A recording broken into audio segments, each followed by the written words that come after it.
O foco dos nossos editoriais é falar de política, é falar de direito, falar de filosofia, economia. Você já está acostumado com os rumos que nós tomamos no nosso editorial. Só que hoje eu vou sair só um pouquinho na primeira matéria, tá? Depois as outras voltamos a falar do judiciário, de política. Mas a primeira eu quis falar com vocês. Não sei se você está sabendo, aconteceu um tornado fora de época lá nos Estados Unidos, mais específico em Tennessee. E uma tragédia e 6 pessoas acabaram perdendo a vida devido à truculência desse tornado que aconteceu. Mas em meio ao caos, algo inesperado aconteceu.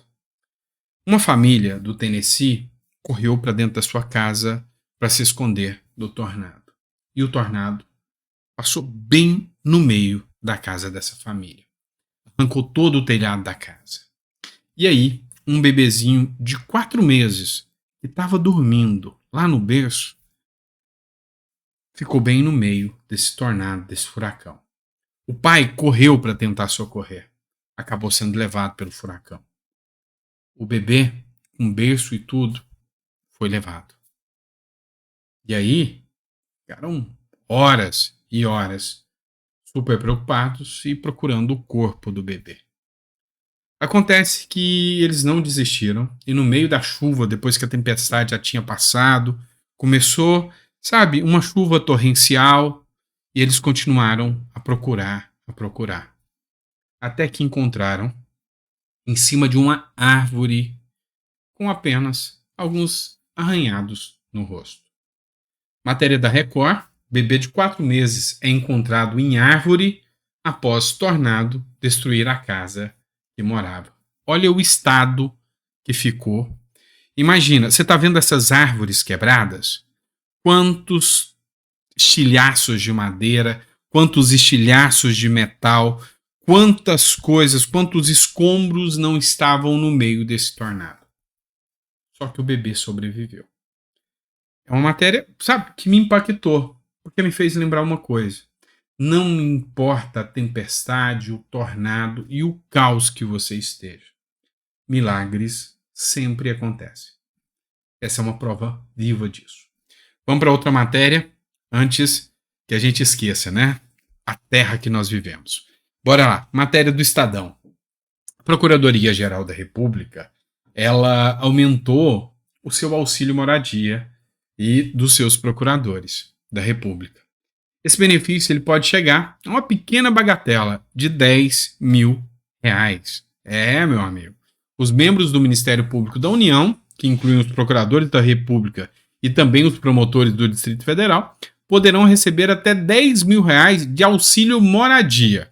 Um ato assinado pela Procuradoria-Geral da República interina, Elisete Ramos, elevou o valor, que já é absurdamente R$4.377, para 25% da remuneração dos integrantes do Ministério Público que solicitarem o recebimento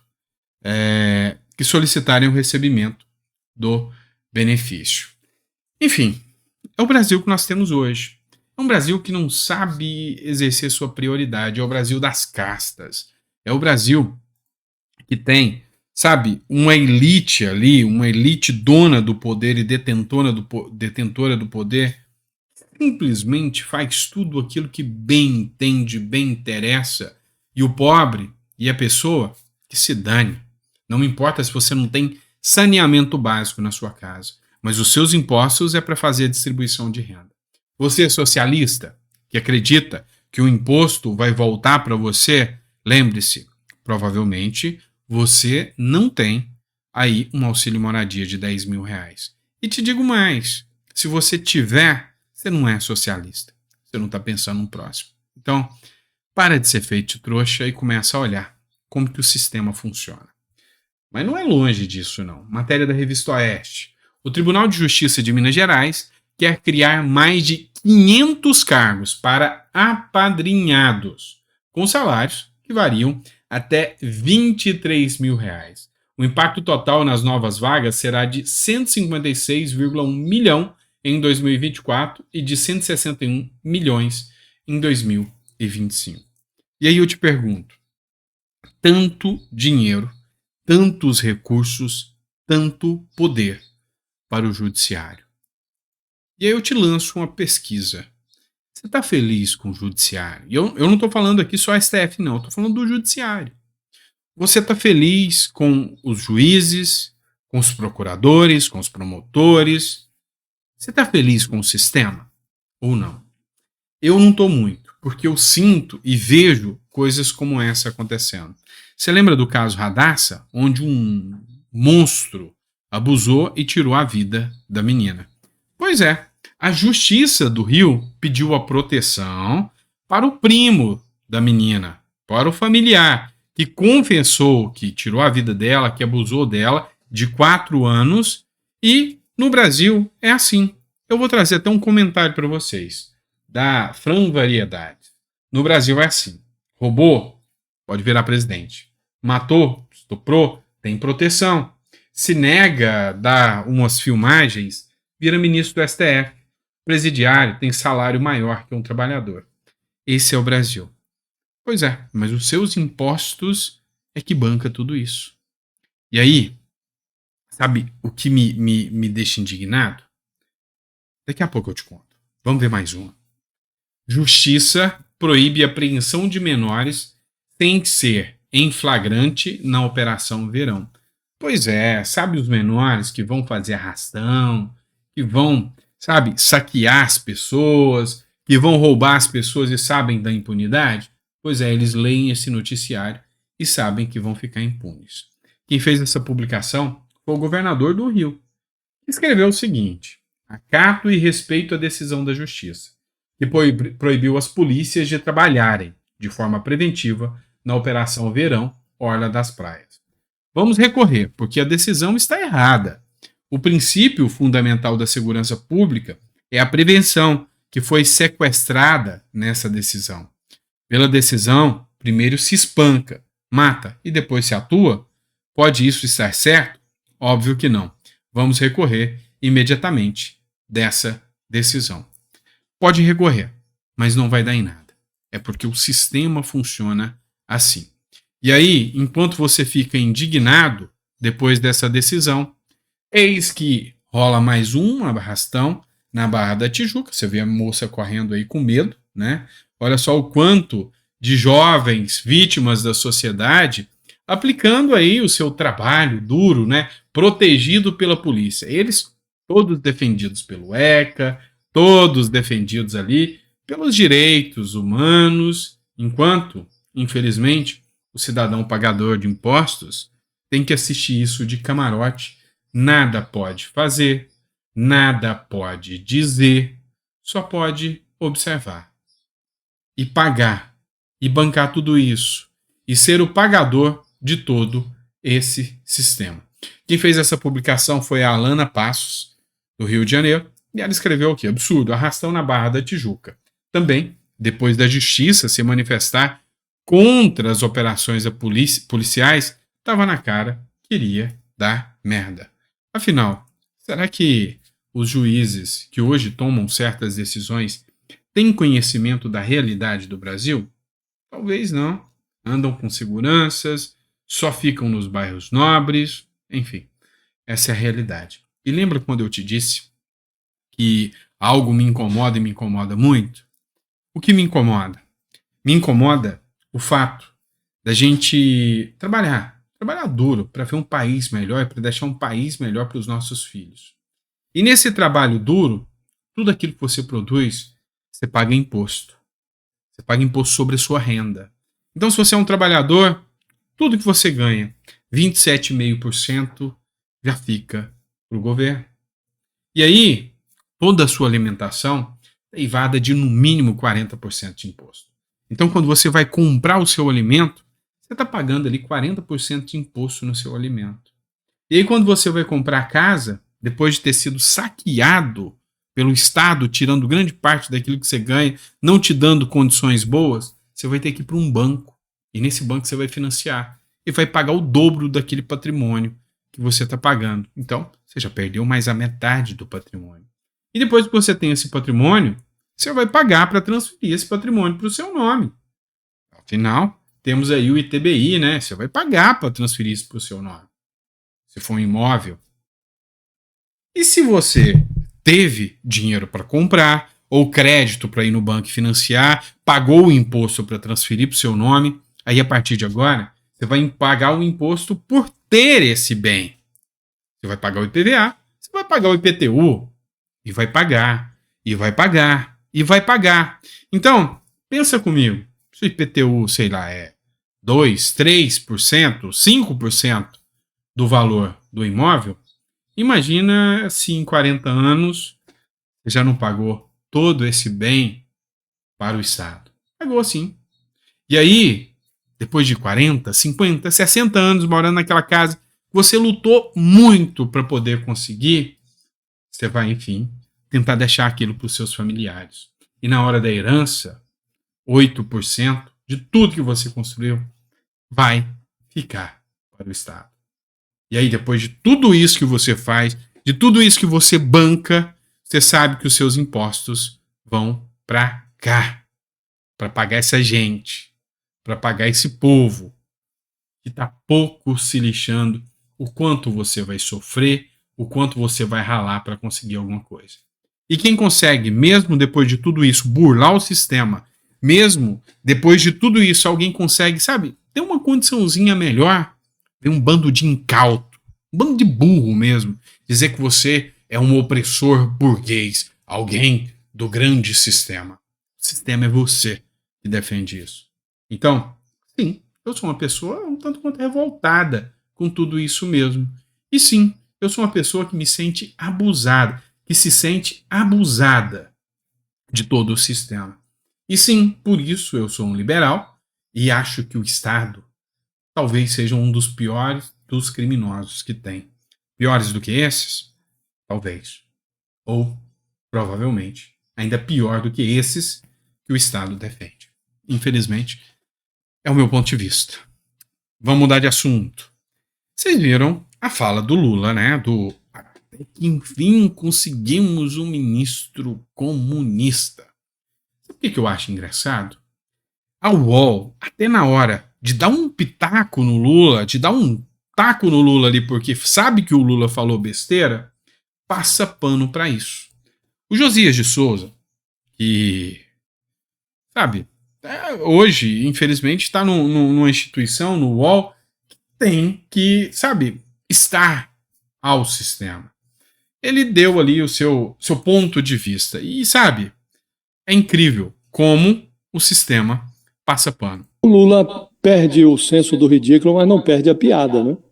Ele estava discursando uma Conferência Nacional da Juventude e achou que seria uma boa ideia fazer piada com a chegada do Flávio Dino para o Supremo Tribunal Federal. Aí ele diz ali para a rapaziada, vocês não sabem como eu estou feliz, pela primeira vez na história consegui me colocar na Suprema Corte um ministro comunista.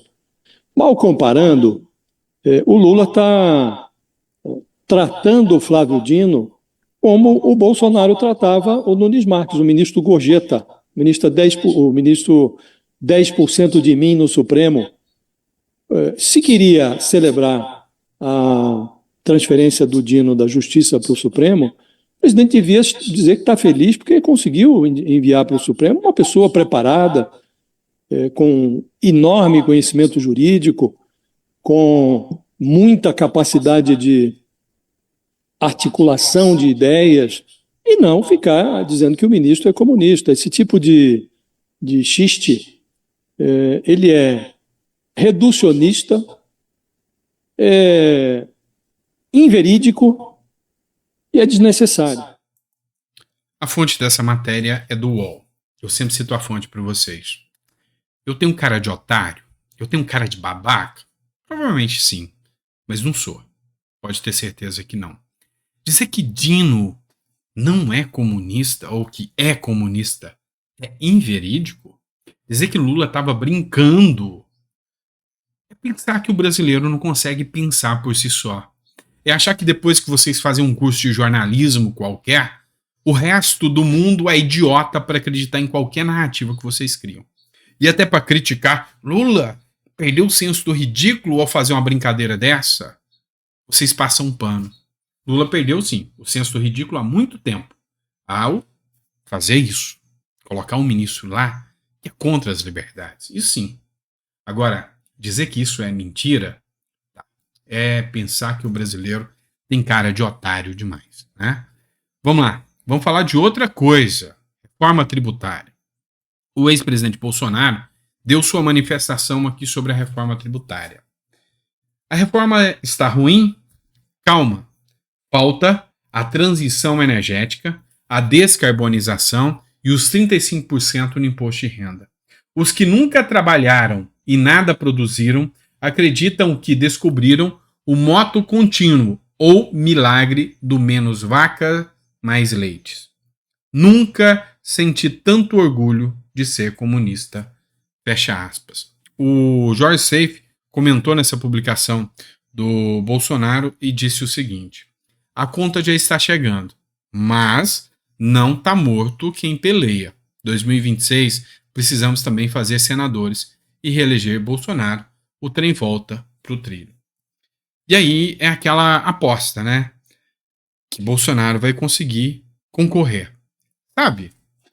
Eu também não vou ser idiota de acreditar no conto da carochinha, nem da esquerda e nem da direita. Vamos lá. Eu já dei o parecer para vocês. Eu acho absurda a inelegibilidade do Bolsonaro. Mas eu acho muita ilusão pensar em rever essa inelegibilidade.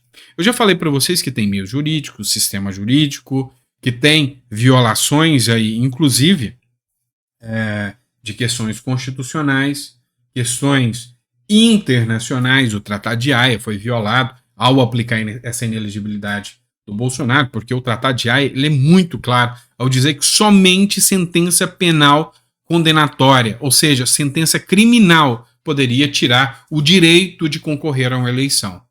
E o Tratado de Haia é acima de uma lei complementar que está aí. Então, mecanismos jurídicos tem? Tem. Você acredita na justiça? Eu acabei de falar para vocês. Você acredita que vai acontecer a interpretação pro bono do judiciário em favor da direita? Pois é. Então não seja muito inocente, vamos encarar as coisas como são, e que Bolsonaro concorre em 2026, aí é só no caso do bebê que para na árvore. É milagre. Pois é, milagre pode acontecer. Então, vamos contar que é só milagre. Vamos ver o que vai acontecer, não é? Por fim, mas nem menos importante, tem uma outra matéria que eu quero tratar com vocês, tá? Matéria do Estadão, que foi publicada no Twitter do Estadão, e diz o seguinte: o ministro Alexandre de Moraes determina a primeira execução de pena de condenado por ato golpista. Então, o primeiro que foi condenado agora já vai começar a cumprir, ou seja, vai ter execução da pena, vai para a cadeia, 17 anos de cadeia e 30 milhões de multa para pagar. Então, o ministro do Supremo Tribunal Federal ordenou o início do cumprimento da pena de 17 anos de prisão a que o entregador Matheus Lima de Carvalho Lázaro foi sentenciado. O entregador? Vamos repetir. O entregador, tá?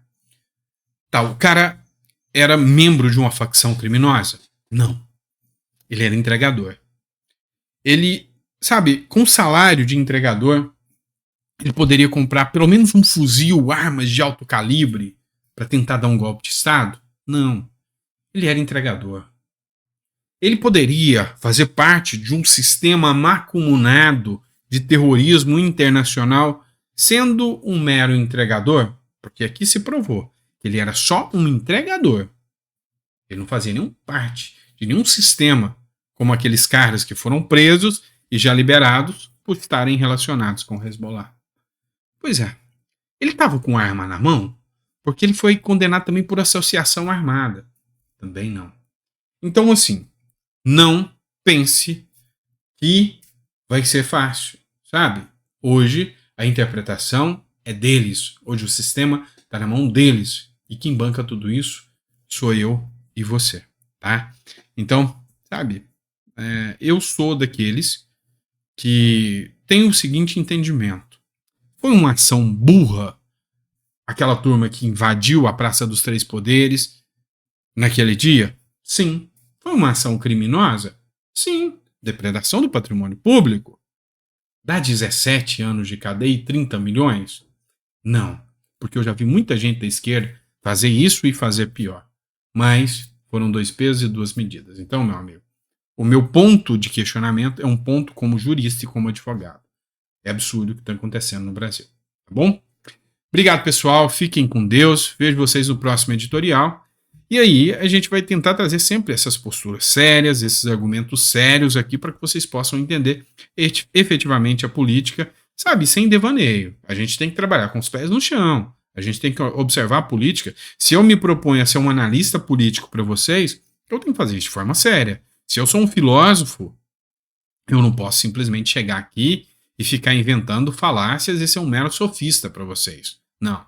O meu papel é estar aqui e trazer a verdade, tá? A verdade. E, quando eu errar, eu vou me corrigir, mas eu vou tentar sempre estar no caminho da retidão, tá bom? Grande abraço, fica com Deus, vejo vocês no próximo editorial.